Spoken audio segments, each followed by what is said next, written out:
Hi అండి. అందరికీ నమస్కారం. ఉద్యోగ పెన్షనర్ల పీఏ, డీఏ పెండింగ్ బిల్లులు, అరియర్స్‌కు సంబంధించి ఒక ఇంపార్టెంట్ అప్డేట్ అయితే రావడం జరిగిందండి. దీనికి సంబంధించి పూర్తి సమాచారంలోకైతే వెళ్ళిపోదాం. కోట్లాది రూపాయల రిటైర్మెంట్ బెనిఫిట్స్ ఇవ్వలేక ఆర్టీసీ యాజమాన్యం చేతులెత్తేసిందా? డిపోల వారీగా రిటైర్మెంట్‌కు దగ్గరవుతున్న వారిని టార్గెట్ చేస్తూ అకారణంగా సస్పెండ్ చేస్తుందా?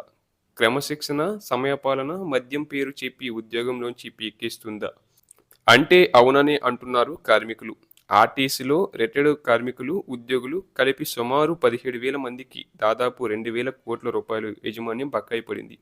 అవి చెల్లించేందుకు మనసురాని యాజమాన్యం అత్యంత నిర్దాక్షిణ్యంగా రిటైర్మెంట్‌కు దగ్గరగా ఉన్న బడుగు, బలహీన వర్గాల వారిని లక్ష్యంగా చేసుకుందని కార్మికులు వాపోతున్నారు.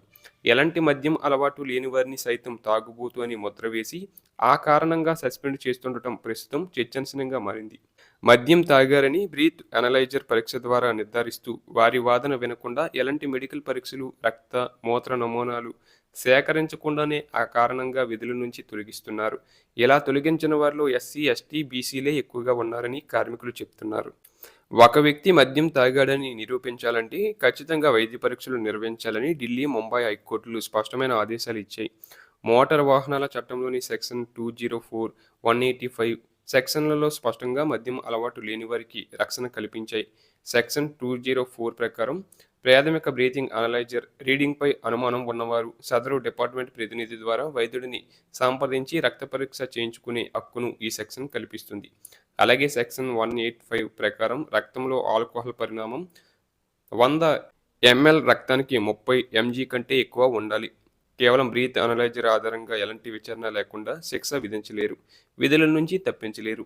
అయితే ఇందుకు విరుద్ధంగా ఆర్టీసీ ఉన్నతాధికారులు కొందరు అమాయకులను రిటైర్మెంట్‌కు దగ్గరగా ఉన్నవారిని లక్ష్యంగా చేసుకొని సస్పెండ్ చేస్తున్నట్లు కార్మికులు చెబుతున్నారు. ఇలా ఒక్క హైదరాబాద్‌లోనే పలు డిపోల పరిధిలో సుమారు 15 మందిని సస్పెండ్ చేశారని అంటున్నారు. కొందరు కింద స్థాయి అధికారుల తప్పిదాలతో ఉన్నతాధికారులు తప్పించుకోవాల్సి వస్తుందని కార్మికులు అంటున్నారు. మద్యం అలవాటు లేని వారిని రిటైర్మెంట్‌కు దగ్గరగా ఉన్నవారికి లక్ష్యంగా చేసుకోవడం ఆపాలని డ్రైవర్లు ఆందోళన బాట పట్టారు.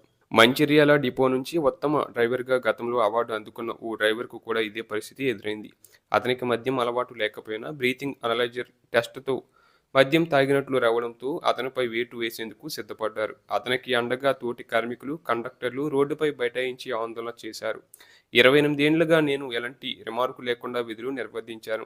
ఉత్తమ డ్రైవర్ అవార్డు కూడా అందుకున్నాను. రిటైర్మెంట్‌కు దగ్గరగా ఉన్న నన్ను నింద వేసి తొలగిస్తారా అంటూ మీడియా ముందు ఆ డ్రైవర్ కన్నీటి పర్యంతమయ్యారు.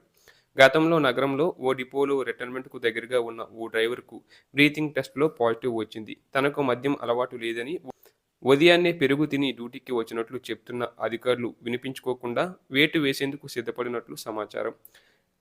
అలాగే డివైజ్ ఫాల్ట్ వల్ల కూడా రీడింగ్స్‌లో భారీ వ్యత్యాసాలు వస్తున్నాయని, బెనిఫిట్స్ లాక్కునేందుకు తాగుబోతులనే నింద వేసి విధుల నుంచి తొలగిస్తే ఎలాగంటూ ఉద్యోగులు కన్నీటి పర్యంతమవుతున్నారు. బీసీ బిడ్డ రవాణా శాఖ మంత్రి పొన్నం ప్రభాకర్ గౌడ్, ఆర్టీసీ ఎండీ నాగిరెడ్డి తక్షణమే తమకు న్యాయం చేయాలని వేడుకుంటున్నారు. డ్రైవర్లు మద్యం మత్తులో డ్యూటీ చేస్తే జరిగే అనర్థాలను నివారించేందుకు బ్రీత్ అనలైజర్ పరీక్షలు నిర్వహిస్తున్నారు. నాడు బీఆర్ఎస్ సాయంలో సదుద్దేశంతో తెచ్చిన ఈ విధానం నేడు దుర్వినియోగం అవుతుందని కార్మికులు అంటున్నారు.